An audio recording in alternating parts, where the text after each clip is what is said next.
Emotions and weakness. How many times we heard that? How many times the emotions were understood as a weakness, as the unworthy part of us? Man, woman, doesn't matter if your emotion that there is something wrong with you, that you're not so strong or whatever. And this is exactly what we were learned or taught in the past, right? Who needs the emotion if you just can suppress everything and keep going through the same thing, blaming others or the world for what's wrong? And this is how the people were living before and how we got it from our society, from our parents, because it was in the past like this. And don't understand me wrong, that it's not bad or good. This is how it was in the past. This is the part of evolution, what was in the past. Like if you were 3 years old and you couldn't eat with the spoon, and with 5 years old you can spoon with the word, you can eat with the spoon. It doesn't mean that you were stupid with 3. You just couldn't eat with the spoon. And with the time you develop the skills to do this. The same with the emotion. Look back with our parents, ancestors, etc. What they did 50 or 100 years ago, they were building or they were focused on building systems which can provide safety for us, infrastructure, resources. They were busy creating the things like financial insurance systems so that we could take by buses instead of take horses to get from point A to point B. They were busy with completely different things. They were working on the fields. They were working in the fabrics to get something done. Now we have automatic system. We don't need it anymore. And if in the past there was a village and there were just 2 places where you could work and you were busy with this, the people were busy with surviving, then the people were busy with building system. There was just no space to think about, to feel anything, because if you start to feel, you just cannot survive. You just start to cry and you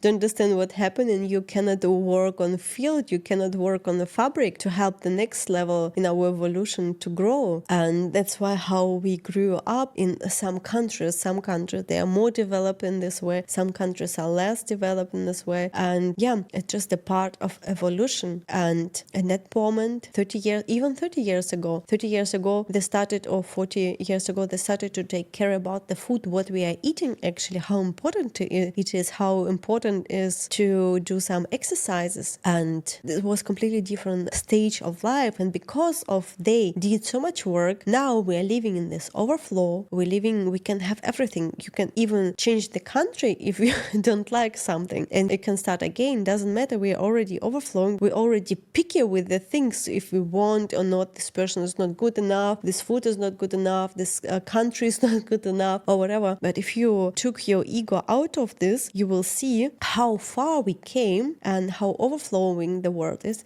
But what is the problem now? Exactly that we struggle to be wiser with all these opportunities what we have and with ourselves. A lot of people who we have everything, but we don't know what to do with this, just start to spend it on something, and here and there and whatever. And a lot of people get lost with this if they don't feel and don't understand their purpose. And how many people sitting home or in the clinics with the burnouts in Europe, America, whatever. And how wiser is our universe, our soul, and it's created the space for us where our soul, where we are as a human being, the part of collective, we can grow and our soul can expand and we can learn the other stage in our life. And this is the emotional release, the emotional intelligence, not suppressing emotion, but proceed this, deal with this, and create out of this. And this is exactly our point. And if you want to start to learn it in a healthier way, you can check out my free guidance where you can do some exercises and share in the comments how it was for you. Thank you.